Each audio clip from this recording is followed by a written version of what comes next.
दोस्तों, तो इस वीडियो में बात करेंगे क्लेक्राफ्ट इंडिया आईपीओ के बारे में। जानेंगे कि कंपनी का बिजनेस कैसा है, इसके फाइनेंशियल कैसे हैं। ग्रे मार्केट में इसकी काफ़ी बढ़िया डिमांड देखने को मिल रही है। तो चलिए देखते हैं कि आईपीओ में अप्लाई करना चाहिए या फिर नहीं करना चाहिए। लेकिन वीडियो शुरू करने से पहले मैं बता दूं, वीडियो सिर्फ और सिर्फ इन्फॉर्मेशन और एजुकेशन के पॉइंट ऑफ व्यू से बनाई जा रही है। तो कहीं भी इन्वेस्टमेंट से पहले अपनी खुद की एनालिसिस करें और अपने फाइनेंशियल एडवाइजर से भी ज़रूर कंसल्ट कर लें। आईपीओ के डिटेल्स को देखें तो आईपीओ 17 जून से ओपन होने वाला है और ये 19 जून को क्लोज होगा। लिस्टिंग डेट इसकी 24 जून है। फेस वैल्यू 10 रुपये पर शेयर है। बुकिंग प्राइस 203 है और आईपीओ में 600 शेयर्स का लॉट रखा गया है। आईपीओ के साइज को देखें तो आईपीओ 110 करोड़ का है, यानी कि बड़े साइज का एसएमई आईपीओ है। इसमें करीब 6 करोड़ का पोर्शन फ्रेश इशू के लिए है और हेम फिनले जिसका मार्केट मेकर है, यानी कि ये जो आईपीओ है ये हेम सिक्योरिटी लेकर आया है। अब जनरली आप देखते हैं कि हेम सिक्योरिटी जो आईपीओ लेकर आता है उनकी ग्रे मार्केट के अंदर भी अच्छी डिमांड रहती है और आईपीओ की लिस्टिंग भी अच्छे प्राइस के ऊपर देखने को मिल जाती है। हालांकि सिर्फ इसका मार्केट मेकर हेम सिक्योरिटी है, इसी के कारण आईपीओ में अच्छी डिमांड हो ऐसा जरूरी नहीं है। कंपनी के बिजनेस और फाइनेंशियल वगैरह भी मैटर करते हैं। आईपीओ में करीब 105 करोड़ का पोर्शन फ्रेश इशू के लिए है। पूरा का पूरा आईपीओ फ्रेश इशू का आईपीओ है। ये एसएमई आईपीओ है। कंपनी एनएससी एसएमई के ऊपर लिस्ट होने वाली है।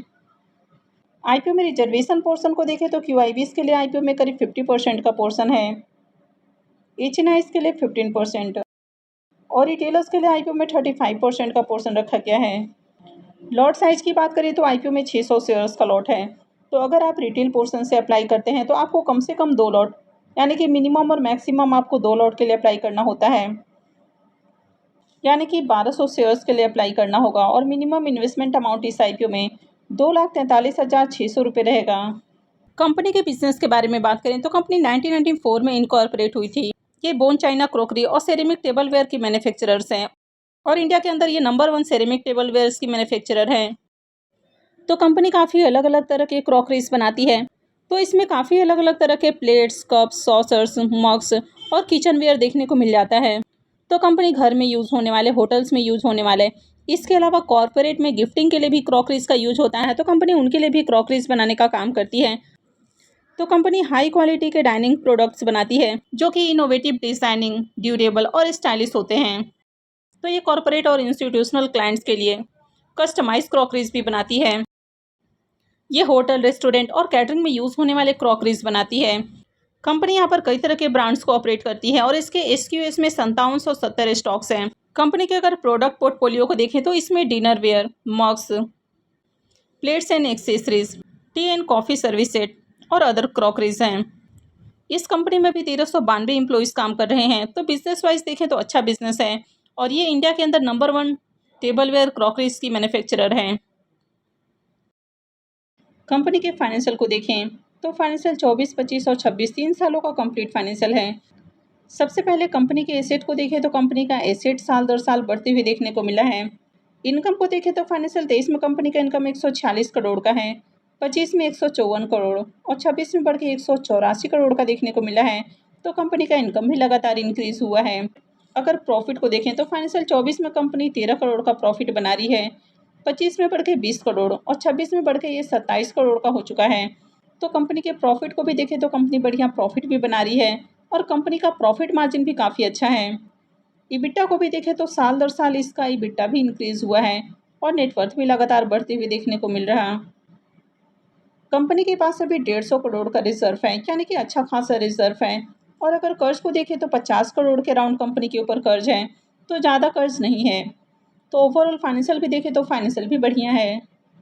इसके आरओई को देखें तो आरओई 17 से अबव है, तो ये अच्छा है। आरओसी को भी देखें तो ये भी अट्रैक्टिव है, ये भी 18 से अबव है। डेट टू इक्विटी रेशियो 0.30 का है, तो ज़्यादा हेवी डेट नहीं है।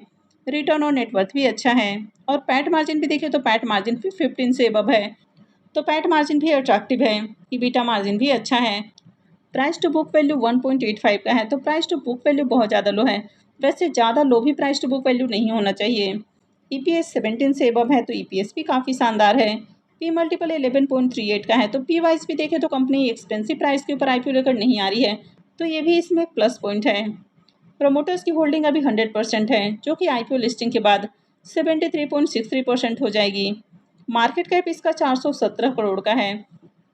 आईपीओ के ऑब्जेक्टिव को देखिए कि कंपनी आईपीओ से जो फंड रेज करने वाली है तो उसको कहाँ यूज करेगी। तो कंपनी 97 करोड़ रुपए अपने मैन्युफैक्चरिंग फैसिलिटीज़ के ऊपर खर्च करने वाली है और जो रेस्ट पोर्शन है वो जनरल कॉर्पोरेट पर्पज़ के लिए यूज किया जाएगा। आईपीओ के शेड्यूल को देखें तो आईपीओ 17 जून से यानी कि वेडनेसडे से ओपन हो रहा है और ये 19 जून को क्लोज होने वाला है। अलॉटमेंट डेट इसकी 22 जून होने वाली है। रिफंड डेट 23 जून, क्रेडिट डेट भी 23 जून है और आईपीओ की लिस्टिंग 24 जून को होने वाली है।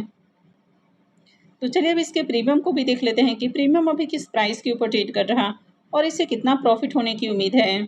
अब इस आईपीओ के ग्रे मार्केट प्रीमियम को देखें तो इसका प्रीमियम पहले जहां 61 रुपये के ऊपर ट्रेड कर रहा था, अभी ये बढ़कर 65 रुपये के ऊपर आ चुका है और प्रीमियम के अंदर लगातार उछाल देखने को मिल रहा।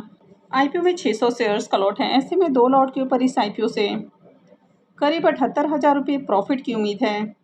प्रीमियम को देखें तो प्रीमियम 30% के ऊपर ट्रेड कर रहा है, तो इसका भी डिसेंट प्रीमियम है। कंपनी के अगर बिजनेस को देखें तो बिजनेस अच्छा है, फाइनेंशियल भी अट्रैक्टिव है। हालांकि कभी भी सेमी आईपीओ के ऊपर आपको आंख बंद करके भरोसा नहीं करना चाहिए, क्योंकि इनके फाइनेंशियल वगैरह में भी कई बार मैनिपुलेशन होता है। जीएमपी के अंदर भी मैनिपुलेशन देखने को मिल जाता है। वैसे ओवरऑल देखें तो आईपीओ बढ़िया नजर आ रहा है। ये आईपीओ हेम सिक्योरिटी लेकर आया है, तो ऐसे में उम्मीद है कि आईपीओ की लिस्टिंग भी अट्रैक्टिव प्राइस के ऊपर हो सकती है, लेकिन ये किसी भी तरह की गारंटी नहीं होती है। तो इसलिए कभी भी अप्लाई करने से पहले अपने रिस्क रिवॉर्ड को जरूर कैलकुलेट कर लें और अपने फाइनेंशियल एडवाइजर से कंसल्ट करने के बाद ही कहीं भी इन्वेस्टमेंट करें। आई होप आपको वीडियो अच्छी लगी होगी। तो अगर आपने वीडियो को लाइक नहीं किया है तो वीडियो को लाइक कर दें और वीडियो को अंत तक देखने के लिए आप सबका बहुत बहुत धन्यवाद।